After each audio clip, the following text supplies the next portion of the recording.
last week of Gutta. He's going international for 2 weeks. So it's Doug on the solo stream for week 18 in the playoffs. So get all the Gutta you can while you can. Heat Map Fantasy Sports Live, $3.99 a week. Check the pin tweet for the link. It's also in my profile now. I've added the correct link to the profile. I got rid of the dead link that was in there. Thanks to Jesse for letting me know that. We got it all, man. Another $1,000 hit this week in hockey for this guy. And I want to talk about that briefly. I'm mad at FanDuel, Gouda. I'm a little mad at FanDuel today because I don't know if you saw, I don't know how much you play on FanDuel, but like they did not switch their main slate. So the Rams Chargers game is not on the main slate, but the Pittsburgh Baltimore game is. And I refuse to play. So I don't play FanDuel because I don't know what the hell they did, but they couldn't like pay their fees or something to Connecticut. So Connecticut like banned them. So I literally only have DraftKings left in the state. There's not a single other provider.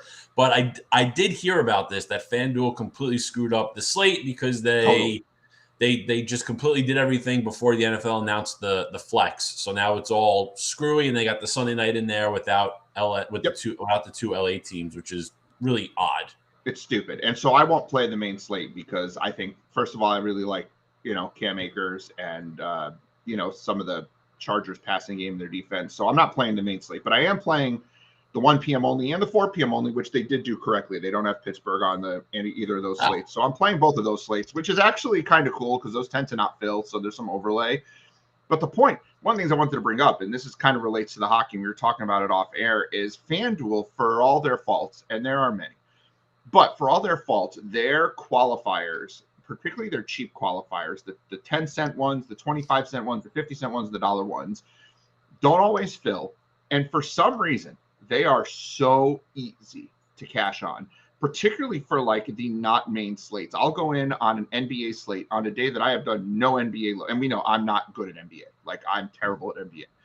But I will go in and I will just play like a 2-game turbo slate at 8 o'clock.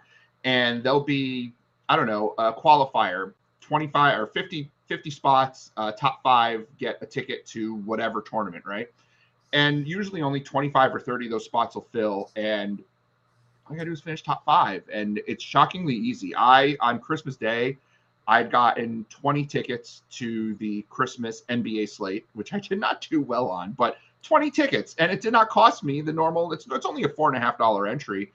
But I had 20 of them, and it didn't cost me, that much money to get in there. So for like 10, 15 bucks, I had 20 shots at that big money, the $100,000. The $1,000 I won on Tuesday's hockey was a $100 entry. I won for $1 in an entry. I've already got 5 entries for the Super Bowl contest. I've got 9 for the January 10th. There's a big hockey slate. There's a big hockey tournament on January 10th. I've got like 8 or 9 tickets to that already. Like, and this is not just like, good job, Doug. It's not like I'm doing anything special, but like playing those smaller slates, and I'll do sports I don't give a crap about, but if they're not filling, go in and catch that overlay and get those tickets because that'll allow you to enter tournaments you wouldn't normally enter. Everyone I sent that result to for the hockey, they're like, hey, I can't believe you entered a $100 tournament. I'm like, yeah, I would never enter a $100 tournament, but I had a ticket. It was $1 really for me. So they're like, oh, okay, that makes a lot more sense for your cheap apps. So like, but it worked. But it's like it allows you to enter those things and take shots at tournaments you wouldn't normally do. DraftKings, for some reason, I find really hard to hit tickets on DraftKings. And a lot of it's because those fill. Like, it'll be like for the 25-cent ones, right? I like the cheap ones. So for like 25 cents, 100 people, 118 people, whatever, 1 ticket. And it's hard, but for some reason, FanDuel's a lot easier. So little PSA for everyone this morning. No, it's good, especially if they're not filling and you're getting that overlay with it. It's listen, having less people in it, it's a big advantage right off the bat. So I go in and I'll take a look this morning after we're done with the stream and see if there's any overlay hitting up for like single game slates. There's an NBA slate today, hockey slate. Like I'll go and just enter all of them for a quarter, 50 cents, whatever it is. And so it's something to do. But now, time for some NFL. That's why people are here. And so we're looking at cash. And I wrote my article this week, and I was convinced I was spending down at running back this week in cash because at running back, we have got from just 6 below, I think cash viable. Cam Akers, Leonard Fournette, who I didn't really see earlier in this week as a viable play, but I love Fournette now. We have got Zach Moss, Tyler Algier. I think DeAndre Swift could be in play for cash. Brian Robinson's going to be mega chalk. Zonovan Knight. I think all of those guys are in play for cash. I was like, oh, what I'll do is I'll spend down at running back along with the rest of the field. I'll eat that mega chalk of Brian Robinson, and I will then spend up elsewhere. The problem is I cannot stand to spend up wide receivers this week. I do not think there's any wide receiver worth really spending up for in cash outside of Amon-Ra St. Brown. Amon-Ra St. Brown to me is just a no-brainer cash play. If the highest total of the week in the dome, he's amazing at home. But like Justin Jefferson against Jair Alexander, that's a straight tournament play. Tyreek Hill going up against Belichick. Well, you know that Belichick is going to stop their best player. I think Waddle's more of a tournament play, and Tyreek, I'm not playing him. Devontae Adams, an angry Devontae Adams with Jarrett Stidham, no thanks. AJ Brown's fine, but I'm not using him in cash when Devonta Smith gets the higher target share generally. Waddle, I'm not using, again, more tournament play. Devonta Smith, outdoors with Minshew. I love the volume, but more of a tournament play. Keenan Allen's in play for me, but when you take a look at how I ended up making this lineup, I sacrificed Keenan Allen, who's fine. We know how you feel about Keenan Allen. Nice floor, horrendous ceiling. So why don't I just take the two best running backs on the slate, Barkley and McCaffrey, and just go to town? Both of them have phenomenal matchups. They both have something to play for. They both should get passing game volume, and you can afford them because you're using Jared Goff in cash, right? There's no other option in cash this week. I guess people might play Fields, but like there's no reason not to play Goff. 23 points per game at home, highest total on the slate, something to play for, like literally no reason not to play Goff. You're using Drake London because the target volume, we were talking about that with Hook today, the other day in chat. He's like, why Drake London? Well, even though that Atlanta's a low passing volume team, he has 32 targets over the last 3 weeks. Like that's all Desmond Ridder does is just throws to Drake London. Even if he hits his floor, he's not scoring touchdowns, hasn't gone over 100 yards, but he's still hitting about 3x on this number. So if he happens to find his way against a terrible Arizona defense in a game that I think Atlanta has something to play for, they might be eliminated. I'm not 100% sure, but like they're playing for jobs. So here. So you're spending down there, and we've got $1,000 Greg Dortch that we can play in that same game. Dortch last week had 11 targets. We see what happens when Andre Hopkins is out. I think Dortch, Rondell Moore's clearly not playing. Marquise Brown, Greg Dortch, right? No Zach Ertz. Dortch is going to be the guy. And again, he doesn't have to score down to hit value. All he needs is 9 points. Give me, 4 for 40 or whatever it is. And the problem with Arizona, too, I just want to have a little side note here. It's like David Blau has played in the NFL before. He's played in big games before, and he is a gunslinger type of a quarterback. He played at a up-tempo, pro-style offense at Purdue in college. Like, David Blau is not a great quarterback, but he is better than Trace McSorley. And so I do think that this is a good spot for him to dump the ball off a little bit to Dortch and to take some shots. So I think at 3K, Dortch is just a no-brainer to me. So coming back around to all that, why the hell wouldn't I spend up at running back with Barkley and McCaffrey this week? And as it turns out, this is a really good tournament lineup because there are multiple correlations. I've got Goff correlated with Brown. I've got Barkley with Jelani Woods, who you turned me on to, Gutta, with Granson out. And he's been a touchdown machine this year for a rookie. So at 2,800, Woods makes a lot of sense. I've got Fournette as my only standalone play. I've got London and Dortch as correlation, and I've got McCaffrey correlated with the 49ers defense, who should be mega chalk this week, going up against Stidham at only $2,900. So this makes a ton of sense, and I'm playing a lot of cash this week. This is my second most. I might end up being my highest cash week of the season just because I feel like there's a really good floor here. What are your thoughts on all this? I know I kind of rambled as I am wont to do. I guess I'm getting prepped for next week when I'm solo, but like, what are your thoughts on this lineup? Does this make sense? It does. I mean, it definitely does. The only thing, it's when you make the cash lineups, I think it just becomes all about what chalk you think is the good chalk or the chalk that you want to use, opposed to the ones that you think are fadeable. right? Or like the situations there. And like the biggest one missing obviously is Brian Robinson, because he will be. I mean, overall, he'll probably be top 3 owned. I think he'll probably be the highest owned running back in cash games, and I mean, for good reason and for bad reason, right? So the good reason obviously being Cleveland's rush defense and the fact that they are not good. They're one of the worst in the NFL, and they give up about 2/3 of the running back production comes on the ground, right? You know, some teams Yep. are bad against the running back, but they give up more through the air versus the running back than than on the ground. Well, the Browns give up way more on the ground than they do through the air versus running backs, and that's Robinson's specialty. But the other reason he's coming into a lot of chalk is because Antonio Gibson is out. But because Gibson's out, that's not going to lead necessarily to a bigger workload for Robinson either. This is kind of similar to what we saw earlier in the year when Swift was out and Jamal Williams had a big chalk week where, well, Williams is now going to get all the passing work, which didn't happen. And I think we're going to see the same thing here. You know, Robinson does not get targets. I think his high for the year was that 3 back in week 12 against Atlanta.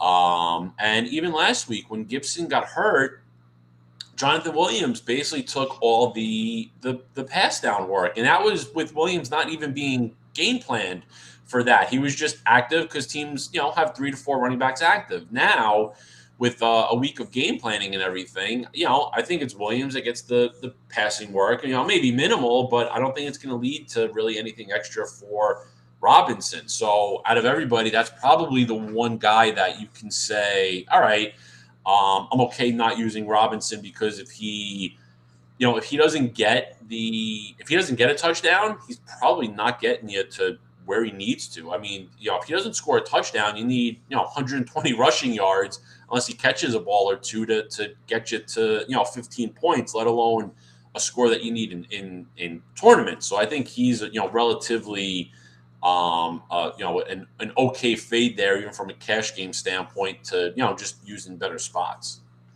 I view Brian Robinson, and it's apropos that they're in this game, as like a Walmart version of Nick Chubb.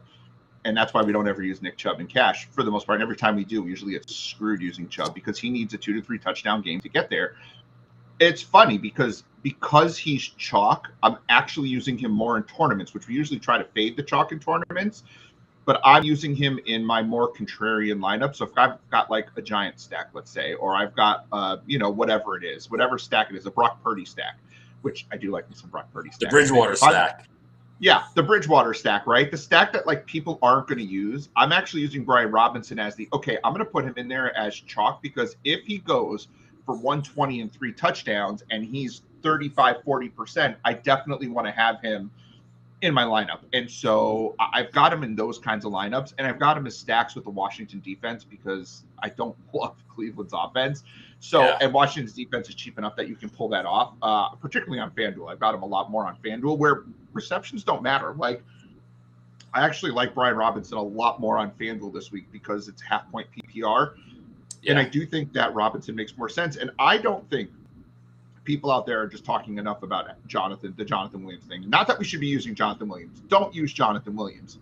But he got the 3 targets last week. He got a couple of carries. So Brian Robinson might get 23, 24 carries. But if he's not, if you have 4 yards a carry, that's not 100 yards even. So he'd have to have kind of a big game. You're just like you said, Gutta, to get there. I think he could possibly be bad chalk.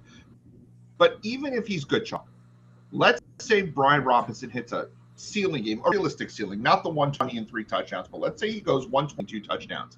All right, so that's what, 15, that's 27 points. Are you telling me that Barkley can't get there, that McCaffrey can't get there, that Fournette can't get there? I feel just as good with using those 3 guys. And I understand we're kind of playing with the receiver game, but Dortch just needs like 4 or 5 catches to hit value at the very least. You know what I mean? London should get there on volume alone. We know St. Brown, well, he's going to be chalk, so it doesn't matter. We're not doing anything with St. Brown where we're beating the field. But I think this is the kind of lineup where we're trying to beat optimizers, which we are this week, because Brian Robinson will pop in just about every optimizer this week.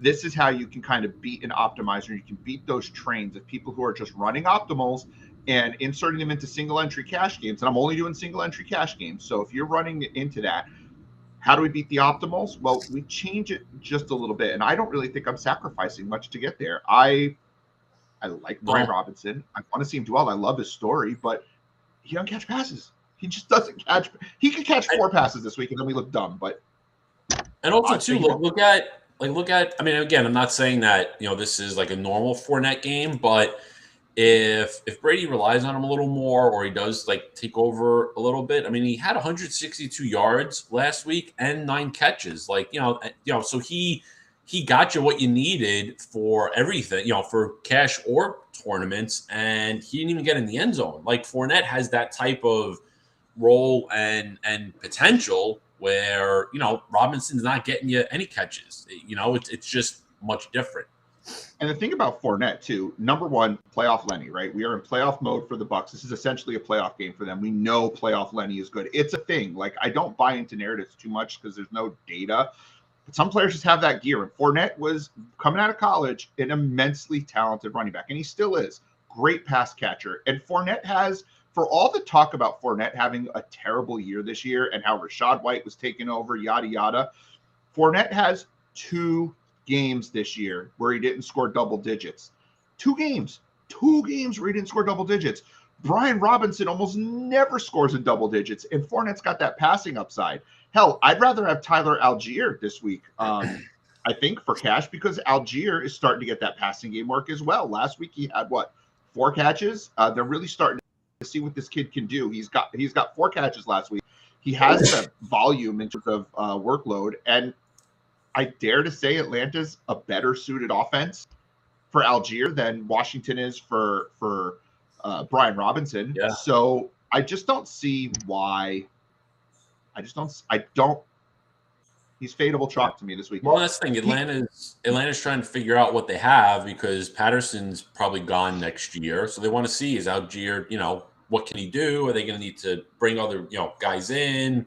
And all that. So yeah, they're giving him more work, and Patterson's not playing as much anymore. But now we get do you want London or Algier in there? And I think receiver is a little more difficult, especially in that London range. I think if you weren't using London, the only guy who realistically in that range you can trust for cash is probably Brandon Cooks, because he should get enough volume. But even that, then what are you trading off at running back? And I think Fournette London is better than going Algier and Cooks anyway. Yeah, and I would say in that same range, Jacoby Myers and Jahan Dotson are also guys you can use. But again, I'd rather have Fournette London by a mile than Algier and any one of those guys. Zay Jones is in the discussion, though. I think they're going to pull players early. I think they're full of crap in Jacksonville. I'm not as heavy on Jacksonville players as most people are. I mean, that's the other thing too.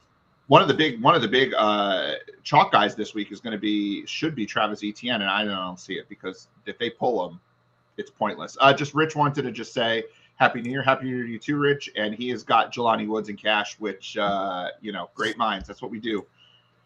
And I guess we're time. It's time to start speaking of inactives. Since Rich is here, it's me versus Rich in our inaugural fantasy league in the finals. Oh, does that league still exist? I think I stopped checking when I was 0-8. I just stopped. I feel someone sent me a trade offer I just found out today from October 11th. Well, good luck to both you guys. Would I use Connor over Barkley? No, not in cash. Not in any situation would I use Connor over Barkley, though Connor is in the mix for me right now. Unless you've got a receiver you need to spend up on or another position, Matt, I'm going Barkley over Connor, because it's the team that has something to play for. It's a better game environment. Barkley is the more talented player. I think the Giants are playing for the playoffs. I'm going Barkley over Connor. I've got plenty of Connor in tournaments, but not in cash. Marshawn Lattimore's playing, so step down for AJ Brown. Ramondre Stevenson is active, which is important. Half the Dolphins defense is out. Xavier Howard out, Tariq Armstead out, Bradley Chubb out. All those are out. So I think that's actually an upgrade to Ramondre. I think it's a big upgrade to Kendrick Bourne and Jacoby Myers. I actually kind of like the Patriots this week. I may have to do a Patriots lineup, but they're Taron Armstead. Sorry, not Tariq Armstead. I kind of like them. I kind of like the Patriots this week. I think the Dolphins are in trouble, like big trouble.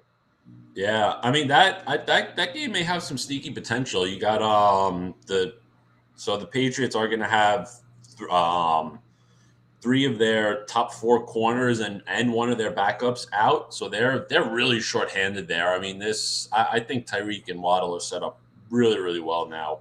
Yeah, I think I need to get more action on that game. Damn it, I Yeah, didn't want and to spend any more money. Hunter Henry's got a good shot too, I think.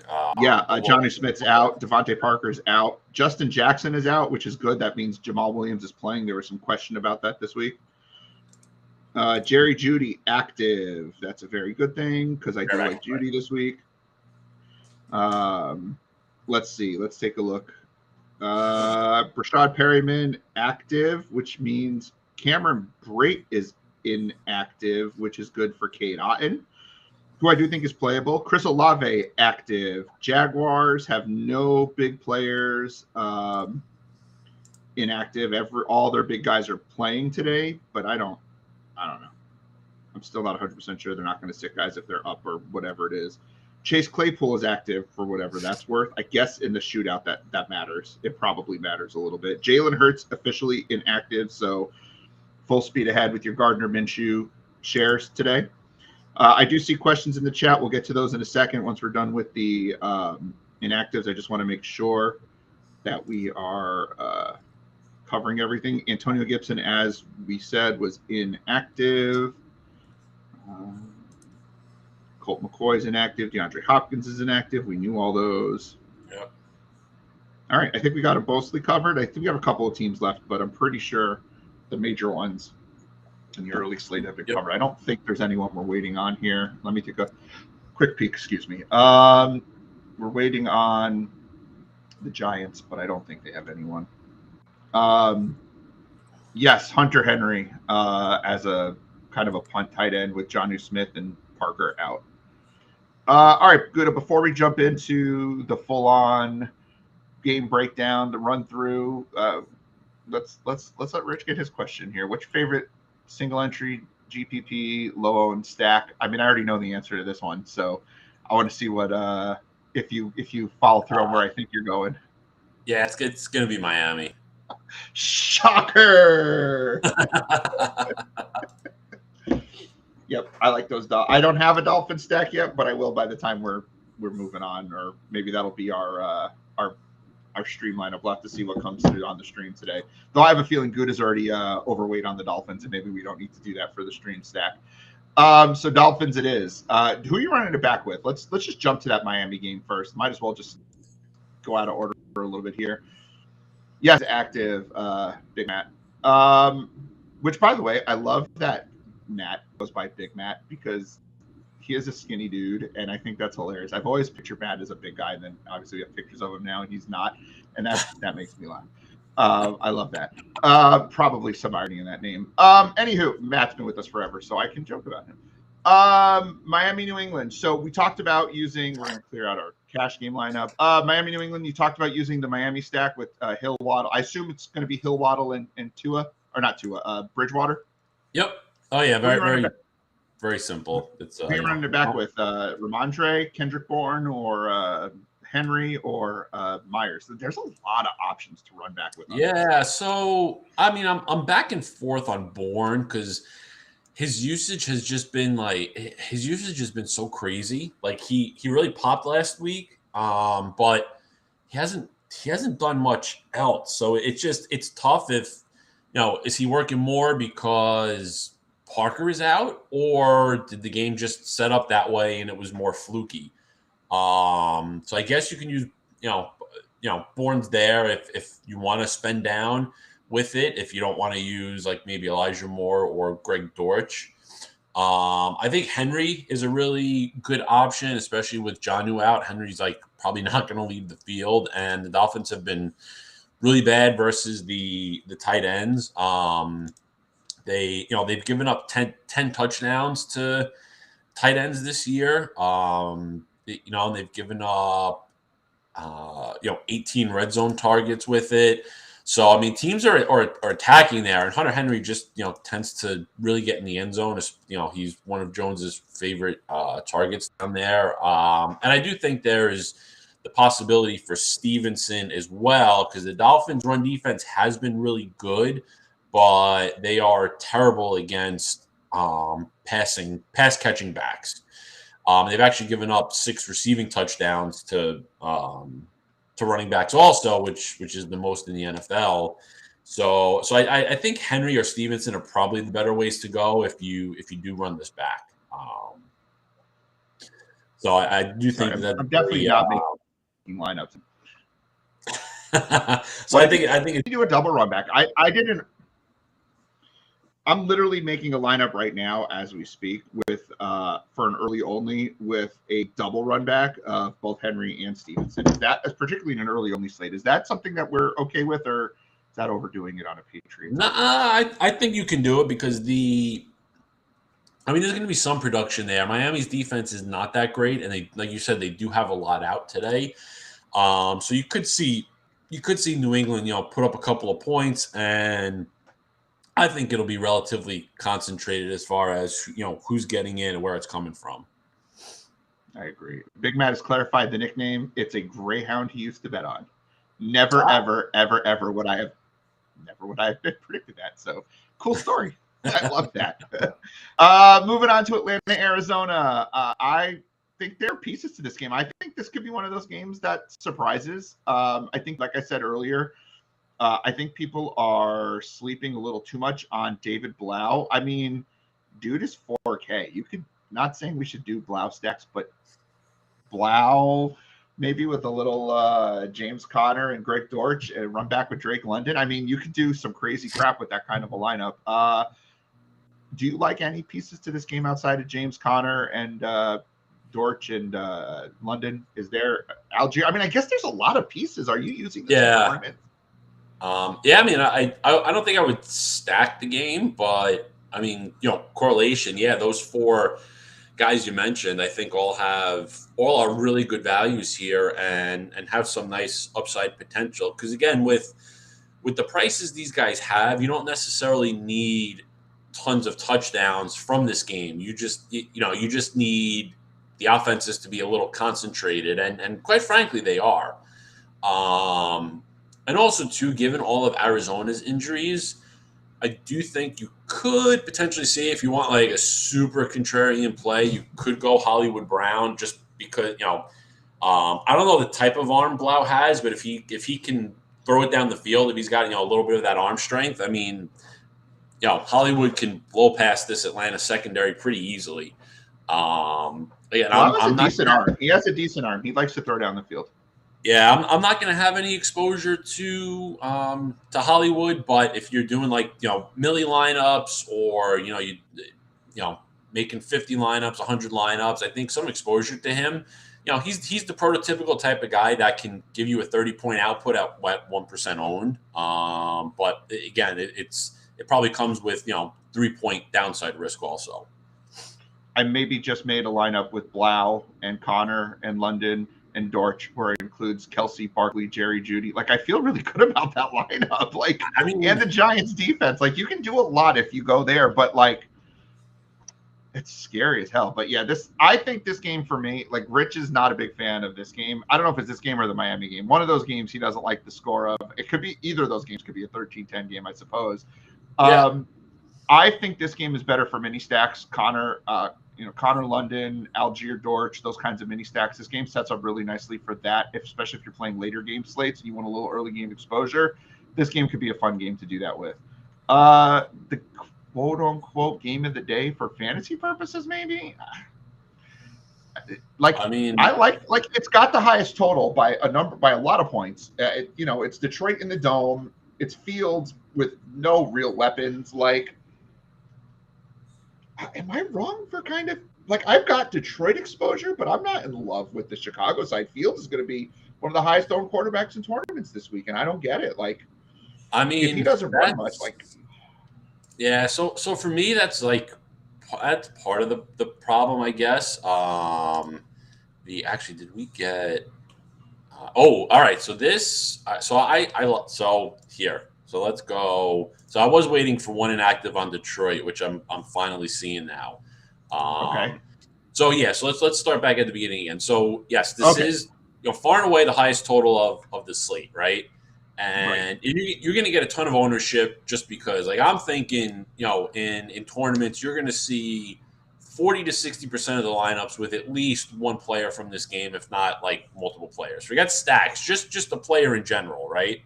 And then from there, I mean, I think you're going to see 20 to 30% of the stacks with Fields or Goff in tournaments. So if this game goes differently, or if this game only puts up 30 points, yeah, you have no exposure to it. You're lapping the field. But I think there's ways to get exposure without stacking it. Listen, I think the stacks are good. I don't think you need to necessarily shy away. Maybe you underweight the field a little bit, but there's ways that you can get exposure and be lower owned, right? So DJ Chark is going to be sub 10% owned, which I think he's a really good play as a standalone, or using maybe him with Goff and St. Brown as like the third piece. That'll get you a little unique. I mean, Cole Kmet's in a solid spot. He'll be a little higher owned on the tight end spectrum. So, and probably the only guy you see stacked with Fields. I don't think you necessarily need to stack Fields, because this Chicago offense is just so weird that, there's so many different ways that they can just score because of the lack of like a real playmaker. But I think the really interesting play in this one is going to be Jamal Williams. You got Justin Jackson out, who Jackson's been kind of a thorn in the side in that backfield the past couple of weeks. Swift has been losing some work, except for that, I think it was the Jacksonville game. And then Williams too. Williams has really, really struggled lately. Nobody is looking at him, but he's still getting the necessary work there. It's just the touchdowns haven't gone his way. But this is like the ultimate leverage play in this slate, right? No Justin Jackson, so it's going to be Williams and Swift. Williams is probably not going to get his workload cut into on the rushing side.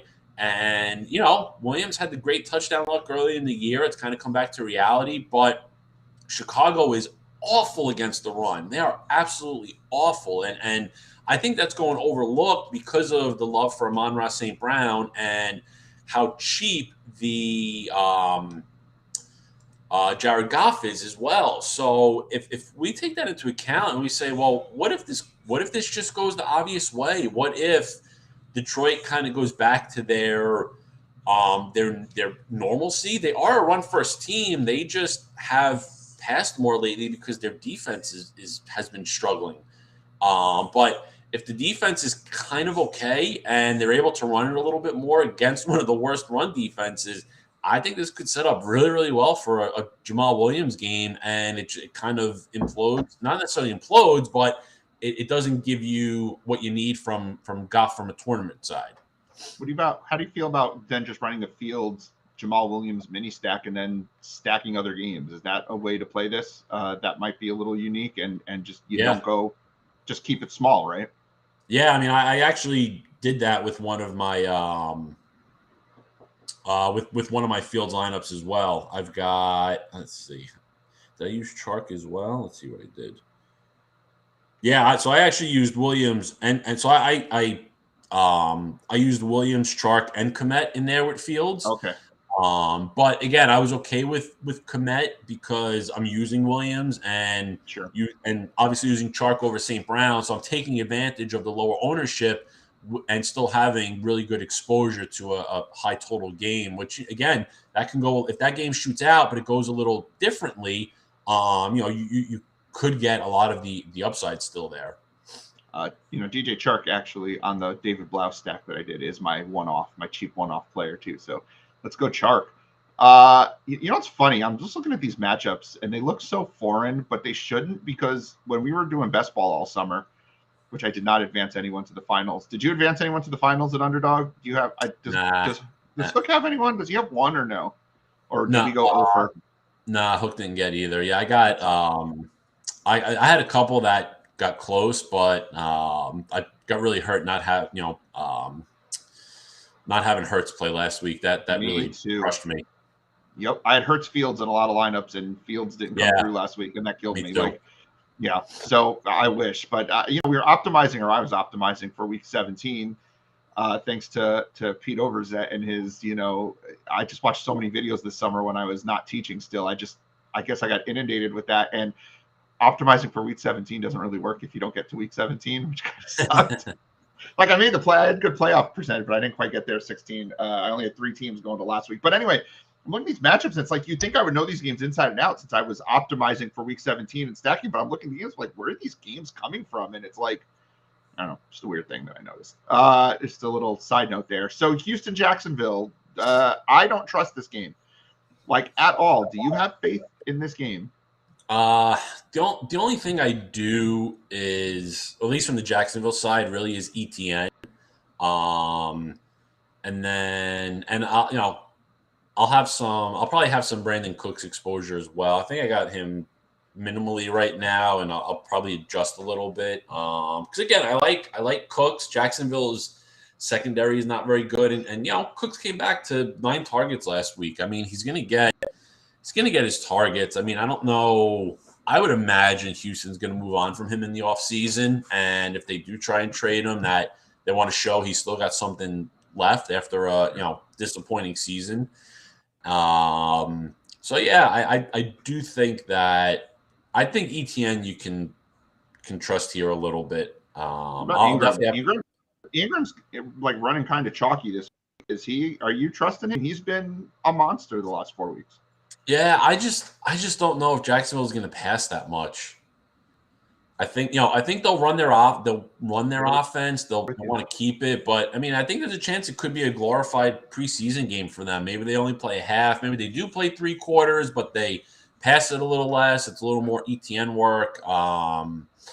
So So I do want some exposure. I think ETN's the safer way for it because I do think too I think he's got a lot of positive touchdown regression coming because he's been playing well. He just has had bad luck. Like that Jets game, he got stuffed 3 times at the goal line. I mean, things like that are just the bad luck against him. And with the way he runs and he's been getting some yardage, I think we could see that regression come pretty hard, especially in with this matchup. No, for sure. I think my only concern is, again, if they're going to glorify preseason it a little bit, I do worry that Hasty and Snoop Connor get a little bit of work. But on the other hand, it's $6,400. It's not like he's priced at Barkley's price. So I've got ETN in tournaments only. I think him and Ingram are going to be a little cash heavy for a lot of people, and I'm hoping we can kind of beat that chalk a little bit because I don't see it. Which obviously means go bet there to score touchdowns because whenever I don't see it, they score touchdowns. And also too, if you are worried about Jacksonville not, being kind of full go, I think the Texans defense is a solid play. They've been good recently, and if you're going to get, backups or Jacksonville just, phoning it in the second half and all that, Texans defense could, be a difference maker, especially that San Fran will probably be, 30 to 50% owned in most tournaments. No, I'm pretty much fading a lot of that game because aside from some ETN. Denver, Kansas City, not easy to stack this game, but I mean, every time we think not to use Mahomes, he goes and, just sometimes play the best guys. And how do you feel about this game? I mean, to me, it's the same thing that I've kind of said the past couple of weeks. It's some combination of Juju, Kelsey, and McKinnon. I just think it's as simple as that. And I mean, Denver has, Denver's defense has quote unquote been good against the pass, but I think the reality of it is the competition has made their numbers look a little, fraudulent there. I mean, because if you look at their schedule, I mean, outside of, the Mahomes game, like, tell me a good quarterback they faced. I mean, I guess we can, Justin Herbert, but Herbert hasn't really been very good this year. Yeah, damn. Right, and I mean, in that Kansas City game, what did right? Mahomes did really well against them. Sure did, 3 touchdowns. So I think it's one of those things where people look at the numbers and don't really look at what's there. Denver has struggled as of late against the tight end. I mean, obviously the numbers are a little bit higher because of that Higbee game, But still, I mean, the last 4 weeks they've allowed 33 catches to the tight ends, and Kelsey's usage has been weird. But I mean, if there's ever going to be a week where Kelsey really goes for it, I think it's this week because Kansas City's still playing for a lot. They want that number one seed, and they're playing for it. So they need, I mean, it helps them that Buffalo and Cincy play tomorrow night. But Kansas City wins this, and if Cincy's able to pull it off tomorrow, Kansas City's in the driver's seat. So I think they're going to go for it. And but Kansas City's offense is passing the ball. Yep. So I agree. So I do like it. I mean, they're obviously pricey, but hey, I'll take the the lower owned part with as much upside as anybody else. And the Denver side, it's easy. It's Jerry Jeudy. That's the only guy you want to consider or use here as a bring back or even as a one off in other lineups. No, I agree. I like Jeudy quite a bit this week. Let's see. We were talking about Miami, New England, Giants, and the Colts. I can't imagine there's a Colts you like outside of Jelani Woods. Giants outside of Barkley. Do we like? Let's assume we like Barkley and Woods. Is there any love for the passing game for the Giants this week? And if so, I do. I actually do think Hodgins and James are solid value pieces as well. Kenny Moore the Colts secondary was pretty solid, but they've struggled of late. Kenny Moore is out again, which Kenny Moore out last week led to a pretty big game for Keenan Allen. He was peppered with targets there, and Hodgins and James have kind of been the top two guys. They've been pretty productive. I wouldn't shock me if you see a type of performance from James like last week, and frankly, they should have been even better, but he dropped a couple of big passes. And Hodgins too. I mean, Hodgins has really stepped up, so I think there's a lot to like with those guys. And again, if you're using Jones with those two guys or Jones, Barkley, and one of those receivers, it's pretty damn cheap, and I think there's some solid upside there. So I think the Giants are definitely somewhat in play. Yep, I like the Giants. They're one of my favorite stacks that people aren't really talking about this week. Philly, New Orleans. Any? Yeah, I mean. Miles Sanders is fine. He'll get some touchdown work most likely with Hurts being out. But I was hoping because he disappointed last week, he was going to be much lower owned. But he's trending really hot right now from an ownership standpoint. So that kind of takes me off it a little bit just because. But I do. Yeah, I don't know what's left of Marshawn Lattimore, but I do think Devontae Smith may be quite sneaky here. If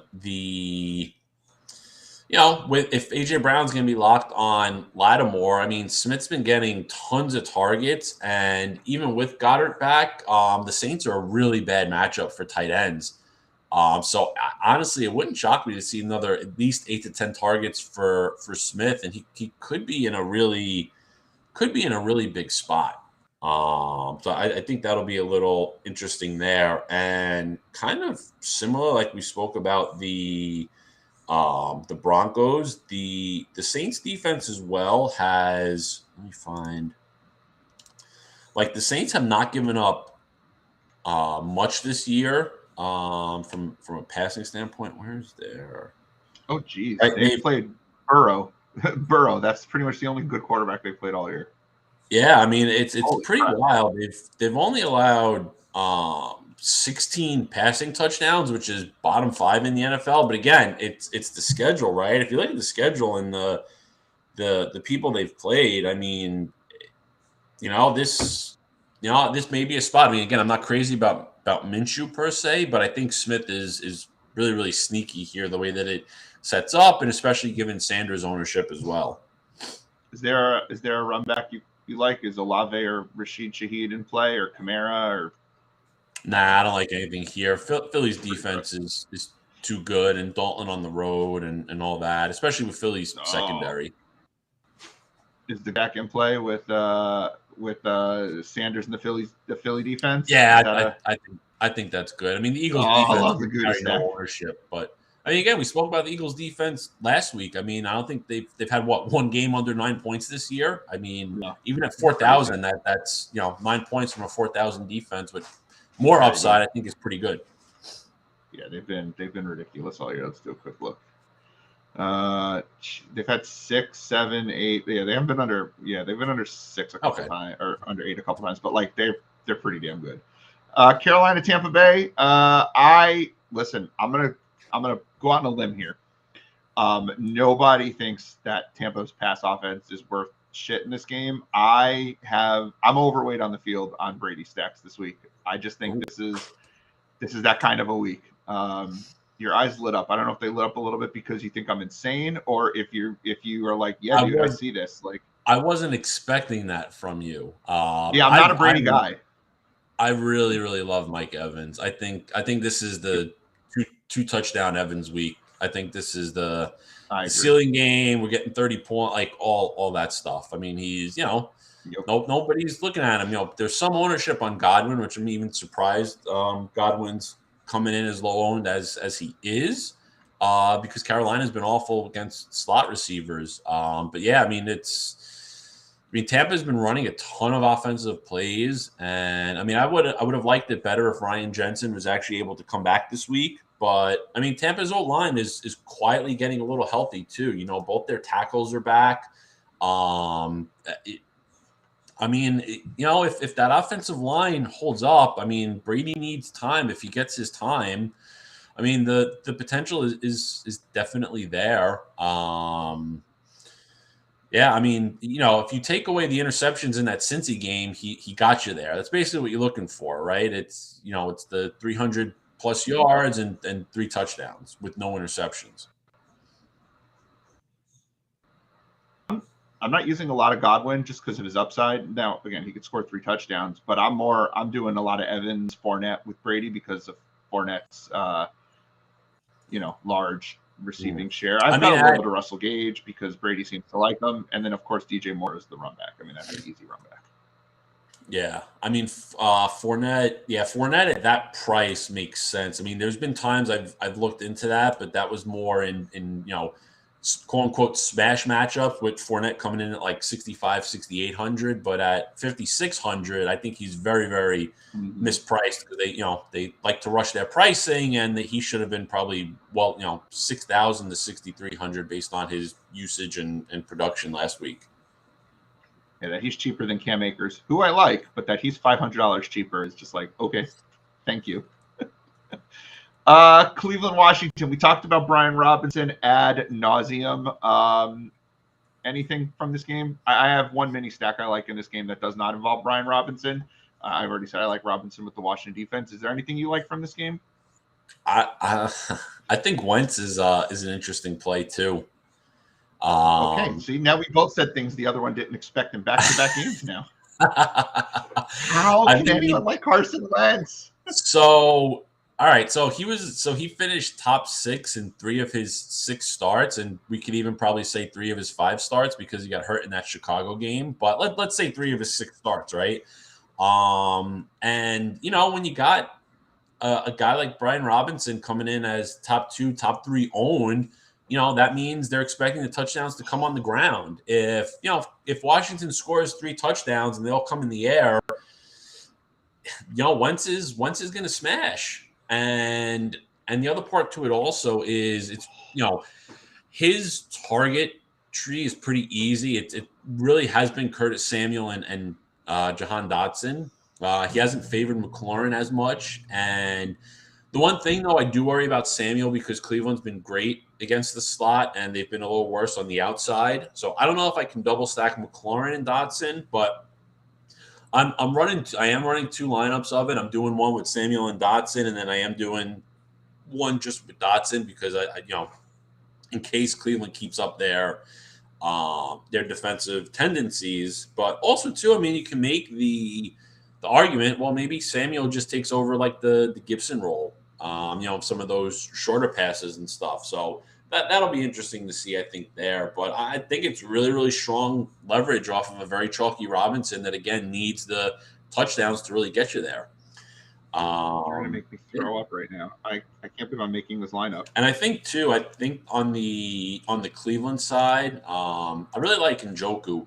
You know, if you look at Washington's numbers overall versus the tight end for the whole season, they're low, right? They've been really good against it, but it's also too that has a lot to do with early season and literally shutting down tight ends the first couple of weeks. But since week 5, they've been like a bottom 7 defense against the tight end, and Njoku's been really good when he's played a full game and been healthy, which we should see this week. So I think he's got some tremendous upside there that nobody's going to look at, and especially as part of this stack as well.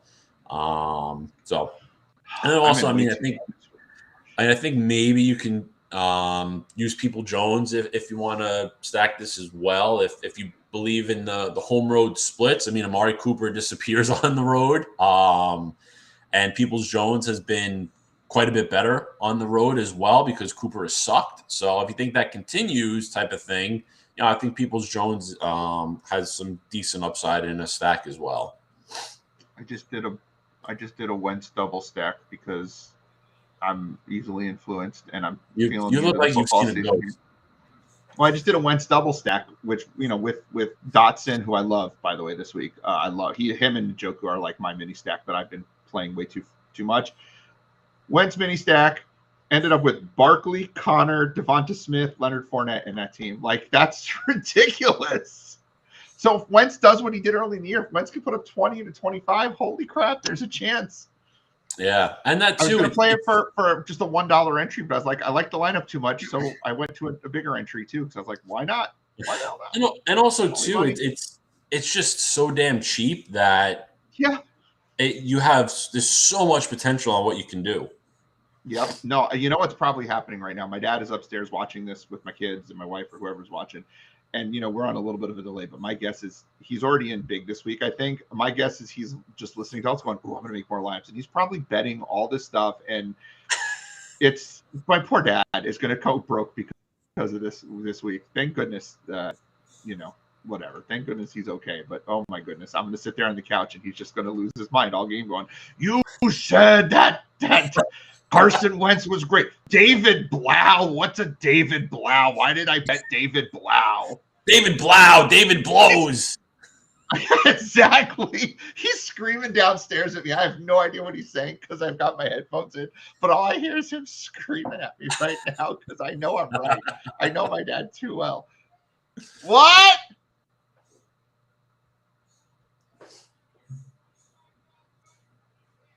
Who? Oh, God. He has a bet on David Blau. There's no way this is a real bet that you can find. 25 yards rushing in both halves on David Blau. Blau's not a running quarterback. No, I wouldn't take that one. Oh, shit. My poor dad. So old. Holy crap. Okay, let's move on before he comes down and murders me. San Francisco, Las Vegas. We love McCaffrey, but like, I have so many Brock Purdy lineups. It's so disgusting. Like, I've got. Okay. It's going crazy. Week 17. I've got a lot of Brock Purdy stacks. I've got Purdy, Ayuk, and McCaffrey. I'm not even playing a lot of Kittle this week. I just think this is the week for Ayuk. Obviously, I love McCaffrey, and you can do a lot of things with that. I'm not even running it back. I don't think. Las Vegas is terrible. Is this playable, particularly in 4 o'clock slates? I'm not doing as much on the main slate, but 4 o'clock only slates. I got a lot of Brock Purdy. Is that stupid? No, I mean, everybody, flocks to McCaffrey and how bad the Raiders' run defense is, but really they're worse against the pass. I just it's good. I mean, I do like the San Fran offense in this spot. For the main slate, I would worry a little bit about how much San Fran may have to throw. That's kind of the only thing. He's more a 4 o'clock slate guy for me. Yeah. He's a only slate for me.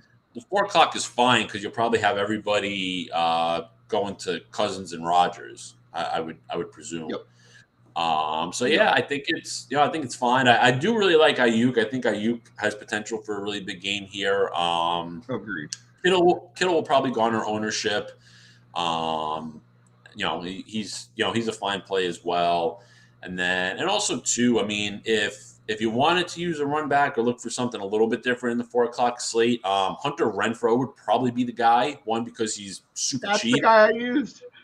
Because he's cheap, and also too, San Fran has been really vulnerable in the slot. They've been really good on the outside, but the slots where they've really had issues, and I can see Renfrow being the guy that Stidham just connects with, being that Stidham was in New England. He probably knows the system a little bit because of McDaniels and everything, and and when in doubt, they go to their check down guys, these types of quarterbacks. So I think Renfrow, could see a lot. I mean, listen, if you want to kind of play the narrative of, well, Devontae Adams is pissed, so they're going to feed him 20 targets to shut his mouth. I mean, I don't think so, but there's always the argument, I suppose, for 1% owned Devontae Adams, or in that later slate 5% owned. I mean, the potential is there. The guy could break the slate given his talent, but it's tough, right? I feel like they're going to punish Adams. I really do. I feel like Adams is going to get punished this week because he's Carr's friend, which is insane, by the way. McDaniels is an idiot, but that guy, he's a much better coordinator than me as a coach. Yeah. All right, moving on. It's the game we've all been waiting for. Geno Smith revenge game. The Jets in a good spot. Like, I've got some Jets action today, and why wouldn't you with Mike White, right? Like, the guy can play. I think this is the Mike White game, and why the hell not? So you gonna talk me off this ledge, or you jumping down with me? I am not jumping down with you. The Seattle defense is good. They've got a really good secondary. They're good on the outside. I think this is going to be a pretty low scoring game.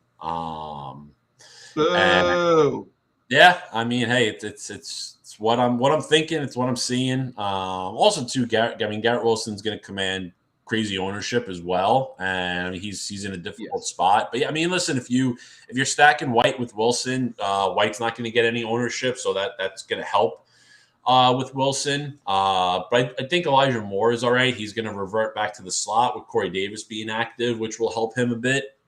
And Conklin too. Conklin's in a good place as well. It's a good matchup for tight ends against Seattle. And then on the Seattle side, kind of similar, right? Lockett's going to be, have a solid matchup in the slot there, and Noah Fant gets a good matchup and at the tight end area. I think Metcalf's going to struggle a lot on the outside, whether he gets Gardner or Reed. It probably be a little difficult for him. I like some Noah Fant today as well. And I do like Elijah Moore in this game. Minnesota, Green Bay. I'm playing a lot more Green Bay side of this one than I thought I would. I'm Kirk Cousins, not good if he's not in the 1 p.m. window. On the road, national game. I believe this is the national game in Green Bay. Like, this just feels like a Kirk Cousins shits the bed, and it's Aaron Rodgers' last stand, trying to make the playoffs. Like, right? Like, this is an Aaron Rodgers game, isn't it? I mean, it sure feels like it. Not that I love Chalk Rodgers, but no, but I mean, Rodgers hasn't had his explosive game. Is he going to? I don't know, but the offense is starting to look a little better. The receivers are playing a little better. Not having Christian Watson could hurt. I mean, they say he's game time decision and all, but I really like Lazard here, whether Watson plays or not. I wish we would have had clarity on Watson earlier, because I would have loved to use Dobbs, but we're not going to get that that benefit any early. So, and then Dobbs is in a weird spot. It's hard to kind of swap off of in that window. So yeah, so for me, it's Lazard, and I've got some good Dillon exposure as well. I think Dillon's kind of primed here also. I actually really like the fact that we don't have clarity on Watson, because I'm just not playing him, because he's also kind of in and out of games. Like, let him play. Yeah. Like, he ain't gonna finish the game. So I'm using a lot of Lazard, and I've got exposure to Dobbs for that reason. And I do have exposure as well to Dillon, and not a ton of Aaron Jones, but quite a bit of Dillon today. And I think that's the way to play this. I mean, Dillon's been great, so way too cheap.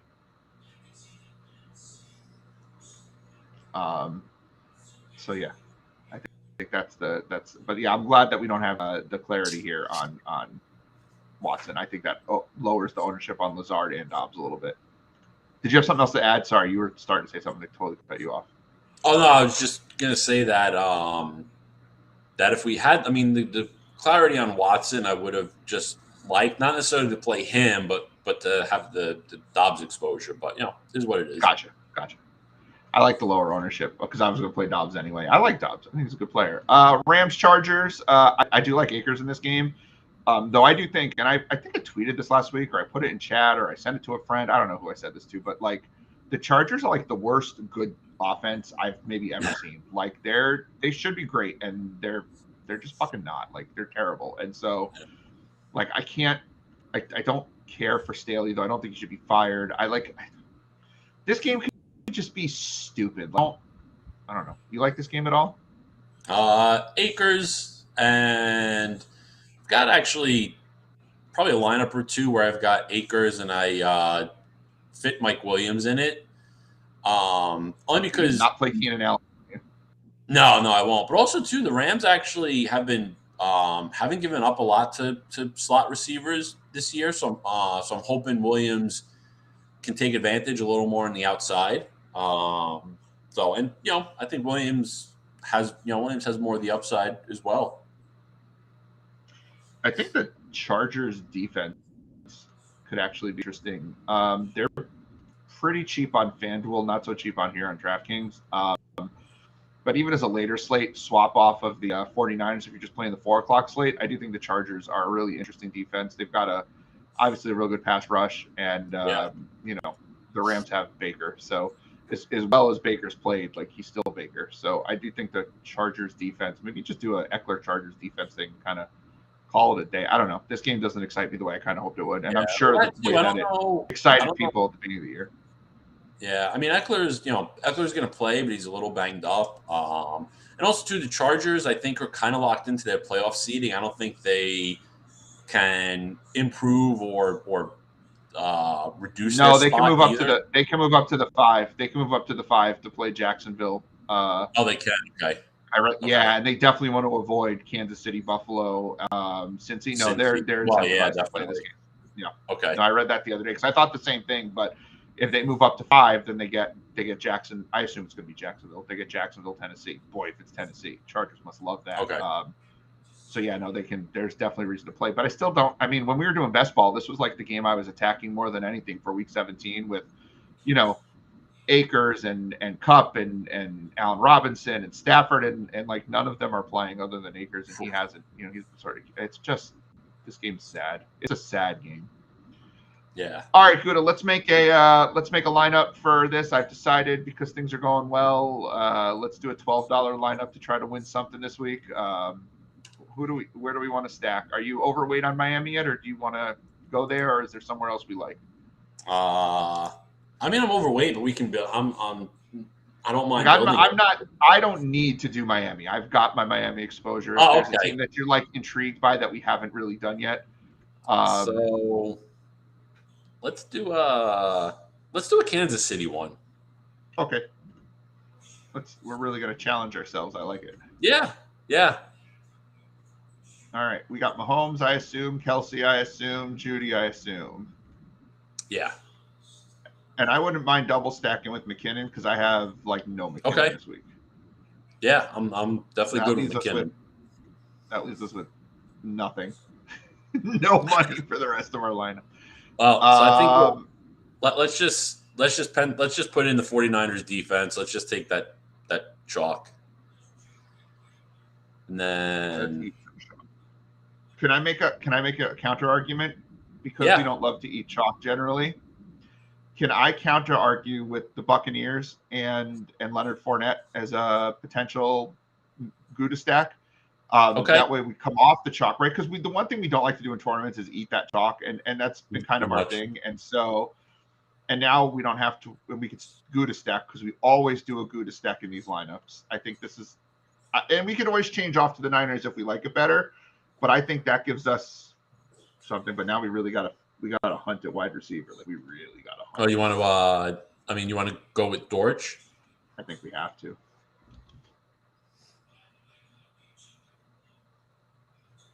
And if we go Dortch, we should probably go London. Right? That makes sense. If we go, yeah, let's see what we can do there. It's gonna be tight. So that leaves us 45, which is actually a decent amount. DJ Chark, who's 45. I'm good with Chark. I'm just concerned that we have 0 afternoon exposure here in this lineup. Not that that matters in the grand scheme of things.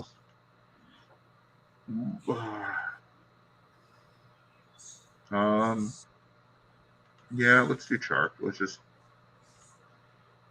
just not do afternoon exposure and just say screw it. Let's just go all 1 o'clock. And why did DJ Chark not go there? How does this lineup look to you? I'm not in love with it, but I don't hate it. I mean, if you want some afternoon exposure, I mean, it'll open up a little bit. I mean, I think the swap would be. Well,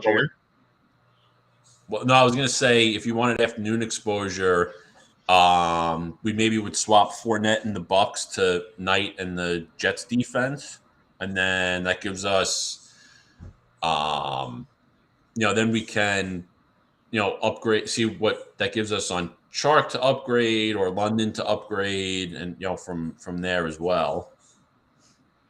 Okay, I'm all right with that. I have no Knight, so that's perfectly fine. What does that leave us with? 52? What do we got there? 52. Uh-oh. 52. We've got the chalk monster. We can just eat that chalk in case he goes for 3 touchdowns. Or if you want to get crazy, we can leverage it with Jamal Williams. Love it. Much prefer that. Much prefer that. Because that too, right? I mean, if you think about it, Jamal Williams and Brian Robinson basically have the same role as well. They do. All right, I've got one more potential swap then. Okay. If my math is correct, what if we take out Zonovan Knight? Yep. And we take out the Jets, and we instead stack Jamal Williams with the Lions? Nope, the Lions are going to be $100 short. What were you thinking? The Patriots. What if we just take out Knight and we just don't do a Gutta stack, right? Hold on. I'm working this. Okay. We take the Patriots, and that gives us, we put Jamal in at running back.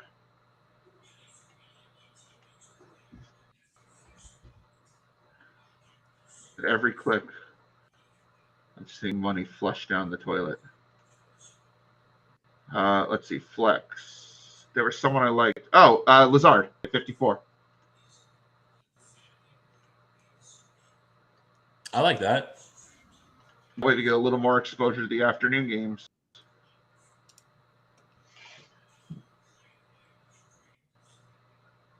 That's Zach Moss, though. That's not the button I meant to hit. Now, hold on. Let me just see one more thing. Now, we could, just throwing this out there, I'm always, me, 65 at running back.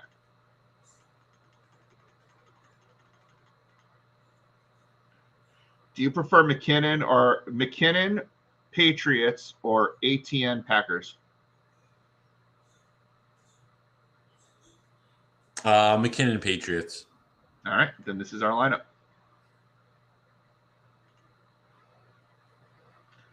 All right, let's do it. I love it. All right, Gutta, for your last show of the year, let's make some predictions. What are we going to be talking about? What's your big, bold Gutta predictions? Let's see, we got Mike Evans, 2 touchdowns, and Jamal Williams, 2 touchdowns. Oh, I love it. I should go bet that. And now I completely forgot what it was. I got a fun one that I like. Jahan Dotson outscores Brian Robinson. Oh, you son of a biscuit. Oh, I hate that shit. I hate when that shit happens. I got to start reserving these instead of whatever. We'll just do a smaller tournament. So, yeah, I think Jahan Dotson outscores Brian Robinson, and fudge. I can't remember the other ones that I had. Giant stack is I don't know. Daniel Jones puts up 23 fantasy points. That seems like a reasonable number since he's only hit it like once this year. Sure, I like those. Gutta, happy anniversary. Last night was Gutta's 1 year anniversary. Happy anniversary. Enjoy your vacation. Be safe. Have a wonderful time. I will try to man the fort next 2 weeks without you, and then we'll see if we're doing another playoff edition or if we're just going to do Super Bowl edition or whatever we're going to do. And thanks for a great season. And folks, if you want to join us, come check us out. Heat Map Fantasy Sports, $3.99 a week. Get you access to everything that we do. Just come over to my Twitter at Bankster17, pin tweet. There's a link in the profile. Let's hope this stupid Chiefs hat works and brings me some luck like it did last time. I can't believe I wore it the whole show. And for Michael Gudadero at the Big Gutta, I am Doug Shane at Bankster17. This is Heat Map Fantasy Sports. We will see you later. Happy New Year, everyone.